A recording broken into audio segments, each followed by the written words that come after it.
여러분, 갑작스러운 병이나 우환이나 어려움을 당할 때에 왜 나입니까? 왜 내게 이런 고통을 주십니까? 라고 얼마든지 물을 수가 있을 것입니다. 하나님께 대한 의문과 불만이 그 질문 속에 포함이 되어 있습니다. 인간이 하나님께 대하여 죄를 지은 다음에 하나님은 인간에게 물어보십니다. 왜, 무엇 때문에 이렇게 하였느냐? 내가 어떻게 이럴 수 있느냐? 내가 어떻게 이렇게까지 하느냐? 하나님도 마찬가지로 인간의 범죄에 대하여 놀람으로 물어보십니다. 인간의 죄는 인간을 타락하게 하였습니다. 인간의 죄는 하나님과 동등되려고 하는 교만에서 시작이 되었습니다. 예수님은 빌립보서 2장 6절에 보면 그는 근본 하나님과 본체시나 하나님과 동등됨을 취할 것으로 여기지 아니하시라고 이렇게 말씀합니다. 예수님은 하나님과 동등되지 않으려고 하셨는데 인간의 교만은 하나님과 동등되려고 하는 것입니다. 이것이 바로 죄의 시작이고 이 죄의 결과가 하나님을 실망시키고 에덴에서 쫓겨나게 된 것입니다.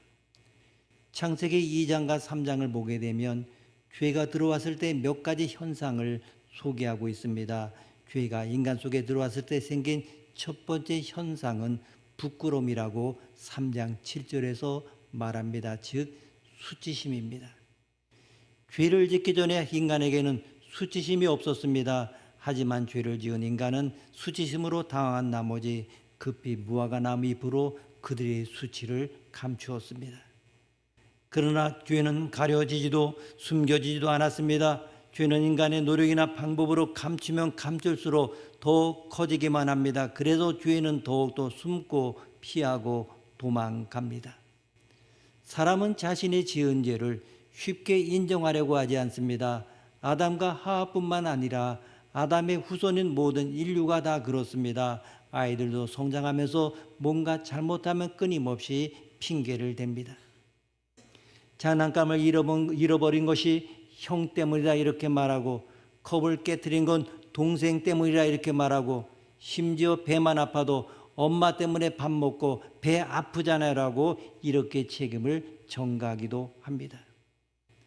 수치감이 그대로 남아 있었기 때문에 아담과 하와는 하나님의 얼굴을 피하여 도망가기 시작을 했습니다. 하나님의 낯을 피하여 그들은 몸을 에덴 동산에는 나무 뒤에 숨겼습니다.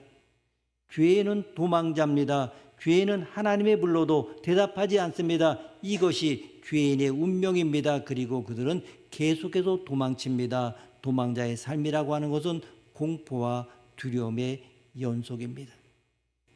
두려움과 공포에 시달리다 보게 되면 외로움과 고독이 찾아옵니다. 누군가 옆에 있어도 외롭고 없어도 외롭습니다. 두려움과 공포가 극에 달하면 두려움을 주는 상대를 죽이고 싶어집니다. 그러다가 자기가 감당할 수 없어지면 자살합니다. 병에 대한 두려움, 그리고 돈이 없다는 두려움, 미래에 대한 두려움 등등 급기야는 인간을 죽음으로 몰아갑니다. 이렇게 죄 지은 사람이 도망가다가 수세에 몰리게 되면 도리어 공격하기 시작합니다. 하나님에게 대들고 같이 싸우자고 덤벼듭니다. 본인이 잘못했음에도 잘못했다고 말하지 않고 변명하고 책임을 전가합니다. 책임이 전가되면 투쟁과 전쟁이 일어납니다. 오늘 본문에서는 죄의 특징인 변명과 책임 전가를 볼 수가 있습니다. 11절 말씀 함께 읽습니다. 11절입니다. 이르시되 누가 너의 버섯음을 내게 알렸느냐? 내가 내게 먹지 말라 명한 그 나무 열매를 내가 먹었느냐? 아멘. 죄를 지은 아담과 하와는 하나님이 그들을 찾으시자 하나님을 피해 숨었습니다. 그러나 하나님은 포기하지 않으십니다. 하나님은 절대로 여러분을 포기하지 않으십니다. 여러분이 죄를 짓고 도망가도 수치스러워 숨어도 하나님은 반드시 여러분을 찾아내시고야 맙니다. 하나님은 여러분을 사랑하시기 때문입니다. 여러분이 어떤 실수와 허물을 가지고 있다 할지라도 하나님은 절대로 포기하지 않으시고 여러분을 찾아내셔서 죄에서 건져내십니다. 11절이 바로 그 말씀입니다. 하나님은 아담과 하와를 발견하셨습니다. 아담과 하와는 하나님의 음성을 듣고 내가 벌거벗었으므로 부끄러워 숨었다고 변명합니다. 이처럼 죄는 변명을 낳습니다. 정말 우리는 변명하지 않는 사람이 되기를 바랍니다. 변명의 단계를 넘어서게 되면 내가 잘못한 것이 아니다라고 책임을 회피하거나 정가하는 단계까지 가게 됩니다. 하나님은 아담에게 두 가지 질문을 하십니다. 첫 번째 질문은 누가 너의 벗었음을 내게 말하였느냐 하는 것입니다.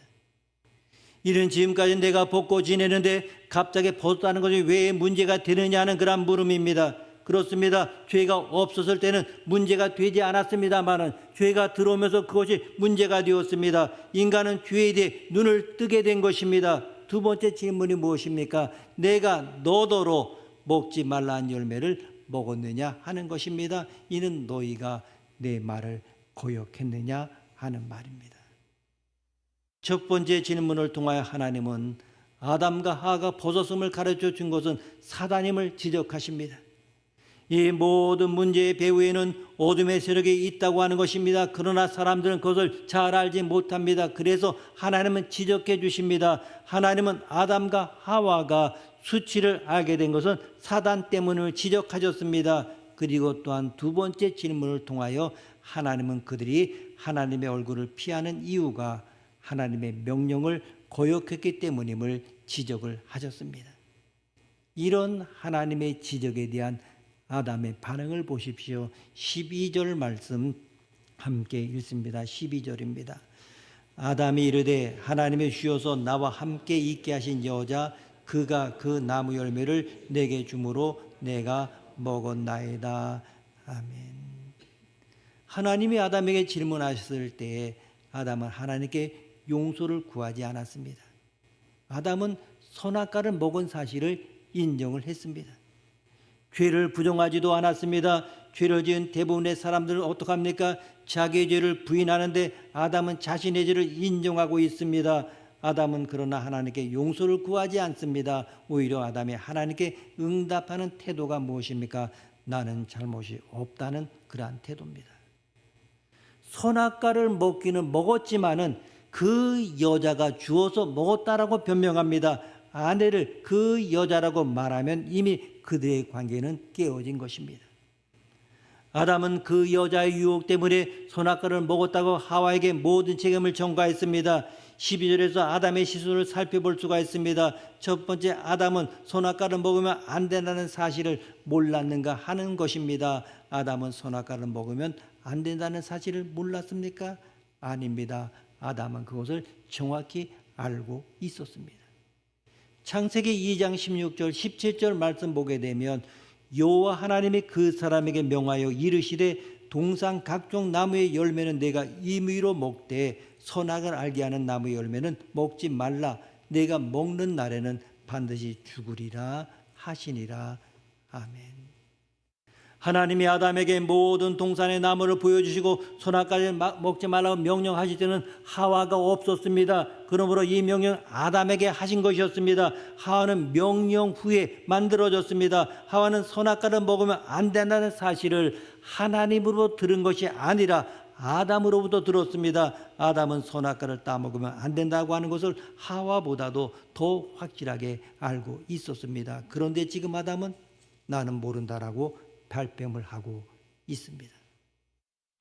선악과를 먹으면 안 된다는 사실을 하와보다 아담이 더 잘 알고 있었습니다. 그런데 아담은 자신이 책임이 없고 하와가 잘못했다 이렇게 변명합니다. 이것이 아담의 첫 번째 실수입니다. 그리고 두 번째, 아담은 하와가 자신과 한 몸이라는 사실을 믿지 않았습니다.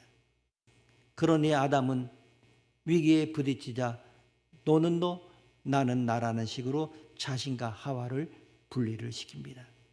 이것은 부부가 아닙니다. 아담은 모든 책임을 여자에게 돌려버렸습니다. 세 번째 실수는 책임을 여자에게 돌렸을 뿐만 아니라 궁극적 책임이 하나님께 있다고 말한 것입니다.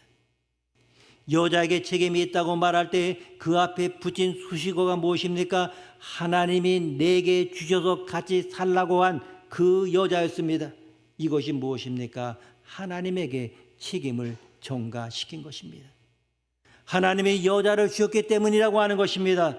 하나님은 인간을 사랑하셔서 인간을 하나님과 같은 존재로 만드셨습니다. 선택할 수 있고 자유를 누릴 수 있고 포기할 수도 있는 인격적인 존재로 만드셨습니다. 짐승과 다르게 영적인 존재로 만들어졌음에도 불구하고 인간은 죄를 선택하고 나서 그 책임을 하나님께 뒤집어 씌우는 것입니다. 이것이 바로 죄의 특징입니다.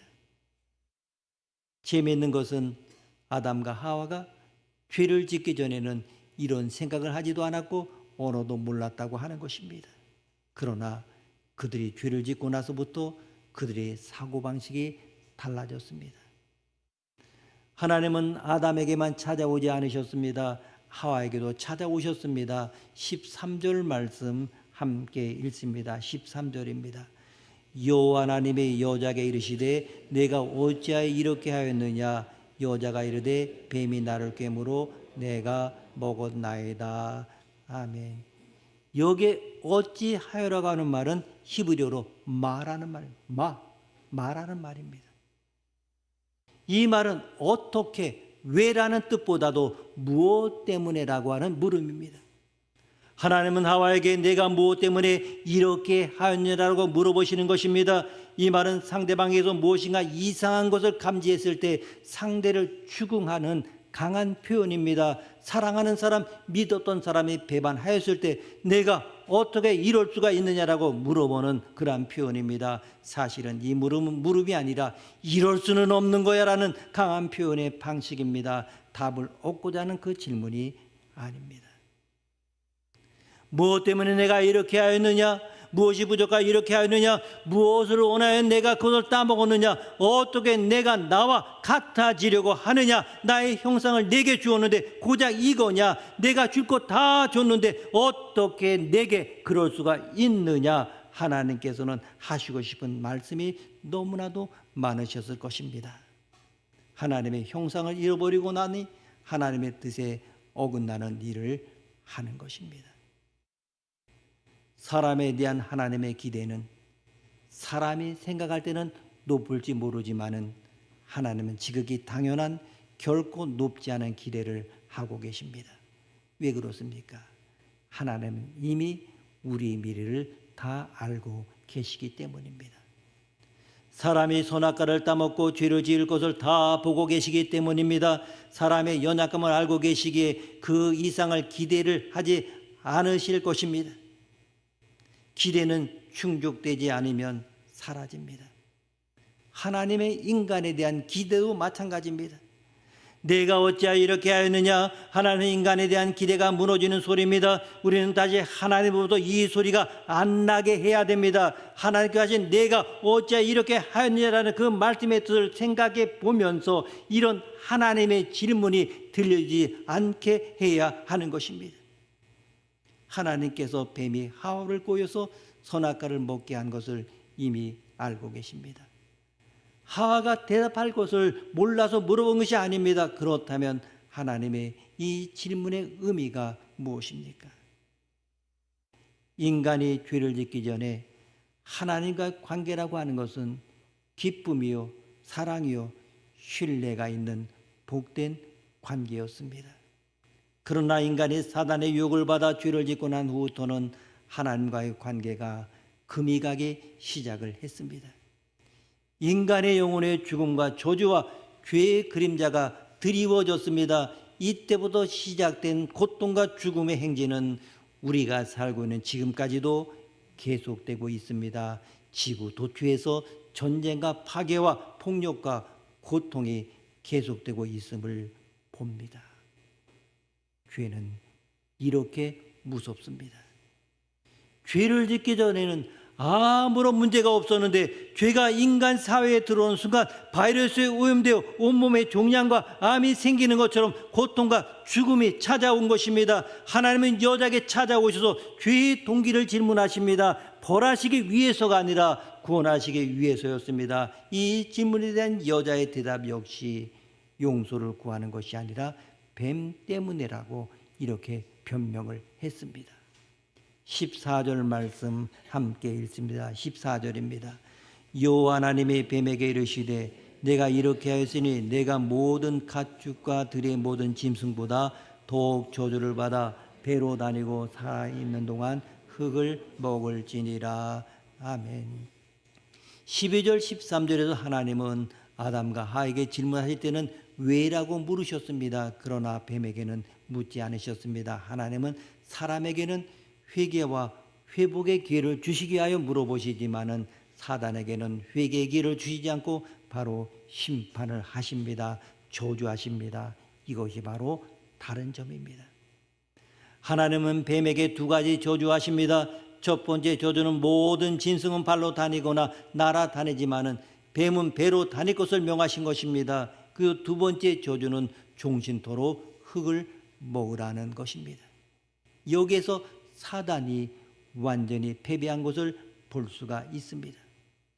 사단은 창조주와 동등된 존재가 아닙니다. 선한 신이 있고 악한 신이 있다는 이율로는 거짓입니다. 하나님은 한 분이십니다. 마귀는 피조물에 불과합니다. 마귀는 자신이 하나님과 비슷하다고 속이고 있습니다. 아담과 하와에게도 내가 하나님과 같이 될 수 있다고 속였습니다. 여러분, 사단을 겁내지 마십시오. 사단은 하나님의 심판을 받은 존재에 불과합니다. 사단은 3번 심판을 받습니다. 첫 번째는 에덴 동산에서고 두 번째는 갈보리 언덕에서 예수님이 십자가에 달리실 때고 마지막 3번째는 예수님이 재림하실 때입니다. 그때 사단은 영원히 심판을 받게 되어 있습니다. 여러분, 두려워하지 마십시오. 사단은 이미 심판을 받았고 뱀은 이미 저주를 받았습니다. 시내산에 오른 모세가 40일이 지나도록 내려오지 않자 이스라엘 백성들은 불안과 두려움에 쌓여서 모세에게 모여들었습니다. 일어나라, 우리를 위하여 우리를 인도할 신을 만들라. 정말 집단으로 몰려든 백성들은 아론에게 이제 앉아있지만 말고 일어나서 우리를 인도할 신을 만들라고 했습니다. 거절하면 돌이라도 맞을 것 같은 그런 분위기입니다. 아론은 그 분위기를 거스릴 수가 없었습니다. 그래서 백성들에게 금고리를 가져오게 해서 금송아지 형상을 만들고 이는 너희를 애굽 땅에서 인도하여 낸 너희의 신이다, 이렇게 선포했습니다. 나중에 산에서 내려온 모세가 책임을 추궁하자 아론은 뭐라고 말합니까? 백성들의 악함으로 인해서 그들의 요구를 거절할 수 없었다라고 이렇게 변명을 합니다. 아론은 금송아지를 만들어 섬기는 것이 하나님의 계명을 어기는 것임을 알았지만은 진리보다 대세를 따랐습니다. 그는 자신의 죄를 인정하고 용서를 구하기보다 자신이 죽을 것만 같았던 그 분위기 때문에 어쩔 수 없었다고 죄를 합리화하고 다른 사람에게 책임을 전가했습니다. 여러분, 빌라도 총독은 어떻습니까? 그는 예수님을 십자가에 못 박아 죽이도록 사형을 선고했습니다. 빌라도는 예수님에게 아무런 죄가 없다는 것을 누구보다도 잘 알고 있었습니다. 그럼에도 밀란이 나려는 것을 보고 성난 군중들의 송해에 못 이겨서 예수를 십자가에 못 박도록 내어 주었습니다. 그 후에 물을 가져다가 군중들 앞에서 손을 씻으며 뭐라고 말합니까?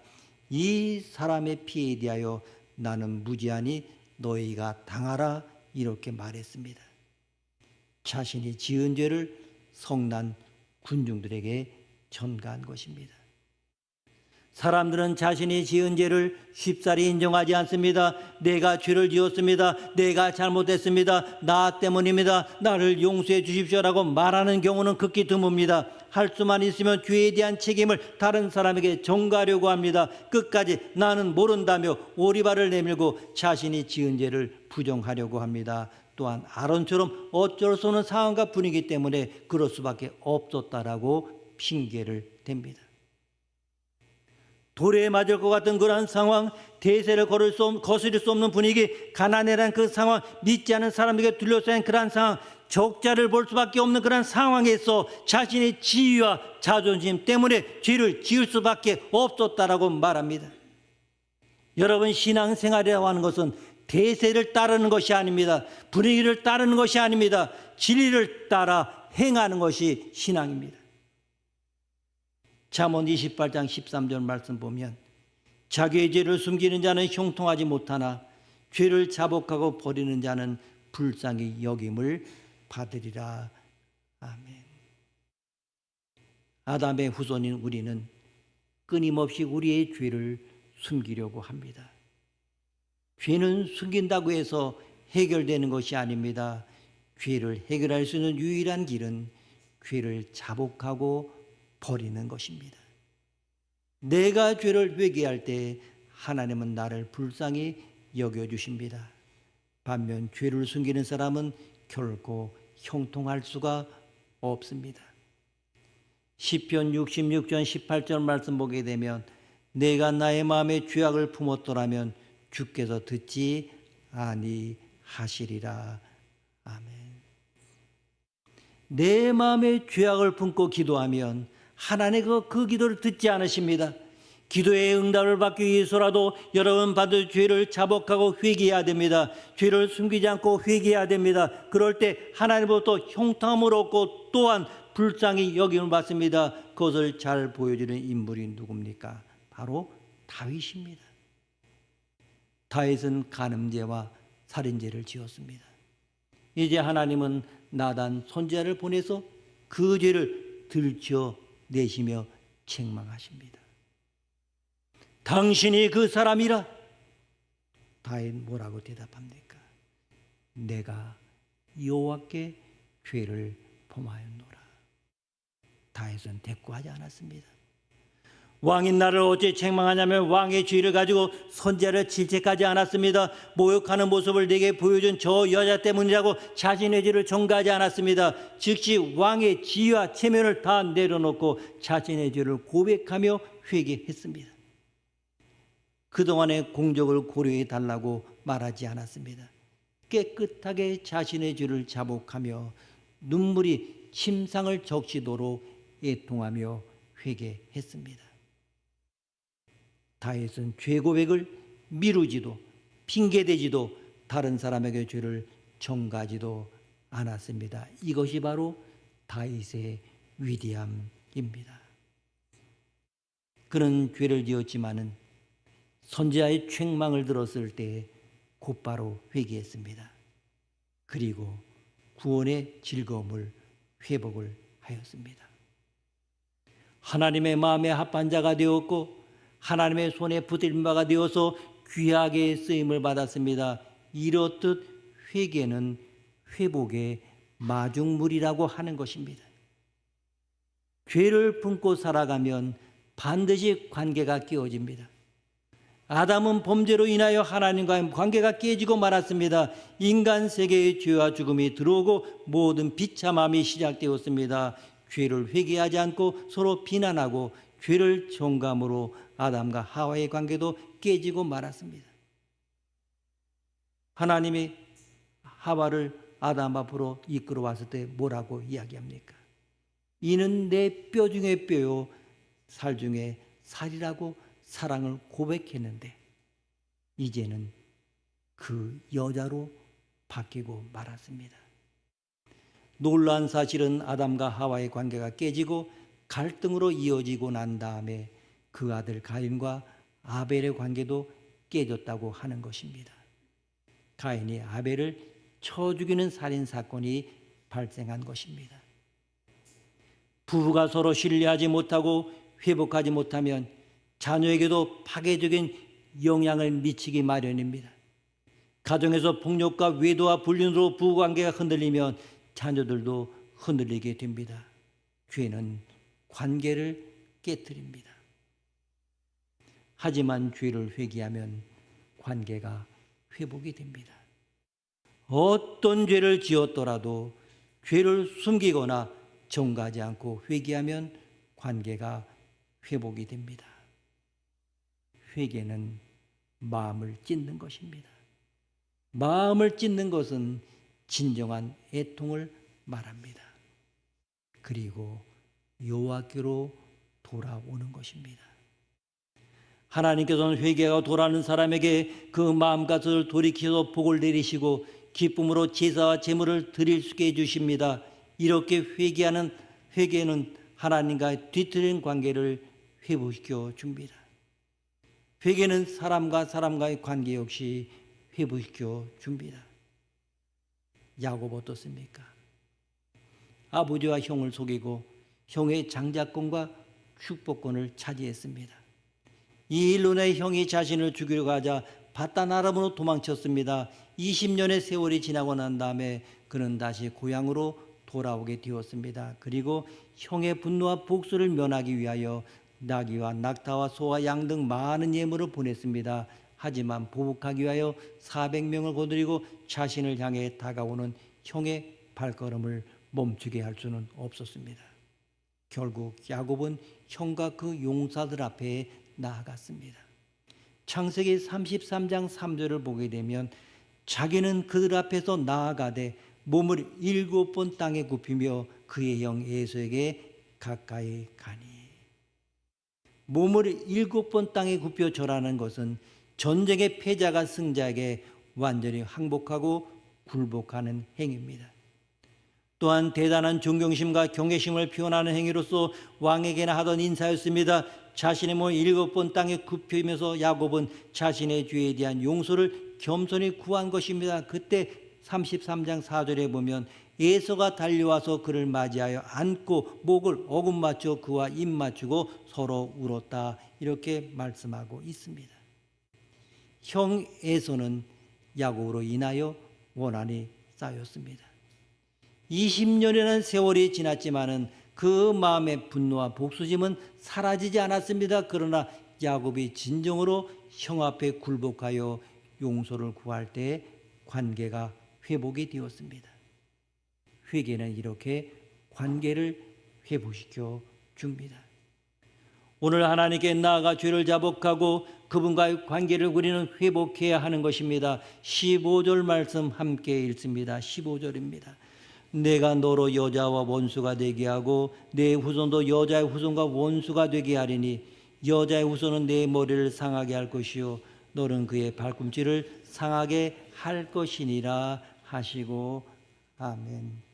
성경 최초의 예언입니다. 인간은 죄를 지어 하나님으로부터 멀어지게 되었고 심판과 저주를 받게 되었습니다. 그러나 하나님은 사단은 완전히 저주했지만은 사람은 완전히 심판하지 않으시고 구원하셨습니다. 인간이 타락한 순간이 하나님의 구원의 시작인 것입니다. 인간의 타락과 하나님의 구원의 시작 사이에는 전혀 간격이 없습니다. 우리들의 죄는 이미 2000년 전에 용서가 되었습니다. 갈보리 언덕에서 여러분의 죄와 허물과 실수와 죽음과 모든 질병은 다 떠나갔습니다. 하나님은 우리를 사랑하셨기 때문에 우리를 용서하셨습니다. 그래서 우리가 죄를 범한 바로 그 순간부터 하나님은 여자의 후손에게서 메시아가 태어나고 그 메시아가 사단을 완전히 십자가에 멸망시킬 것이라는 예언을 바로 15절에서 하시는 겁니다. 여자와 뱀은 원수가 되고 그들의 후손도 원수가 되고 뱀이 인간을 괴롭힐 것이지만은 여자의 후손에서 메시아가 태어나 뱀의 정수리를 찍을 것이다. 사단은 십자가에서 완전히 패배하게 될 것이다. 이 메시지를 통하여 우리가 발견하는 것은 인간에게 죄가 들어오면 인간은 책임을 전가하고 용서를 구하지 않는다는 것입니다. 그러나 우리가 그렇게 하지 않고 잘못했다고 말하는 그 순간부터 행복이 옵니다. 그런데 우리는 그 말을 하지 않습니다. 그런데 가까이 있는 사람들 이 말을 듣고 싶어 합니다. 하나님도 듣고 싶어 하십니다. 이제 우리가 용서를 구해야 할 때입니다. 우리의 분노를 갈보리의 나무 위에 올려놓아야 됩니다. 하나님은 인간의 불순종의 분노를 나무 위에서 해결하셨습니다. 예수님의 십자가는 하나님의 분노를 해결하는 것입니다. 십자가는 하나님의 슬픔과 하나님의 분노를 해결합니다. 하나님이 슬프지 않게 노하지 않게 해야 됩니다. 하나님의 자녀는 하나님을 기쁘게 해야 할 의무가 있습니다.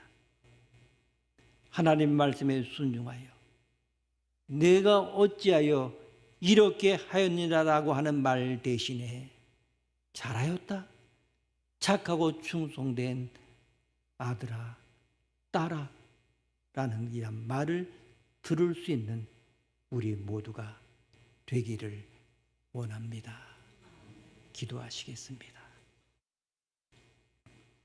하나님 아버지, 우리는 하나님 앞에서 너무나 큰 죄를 짓고도 뻔뻔하게 살아왔습니다.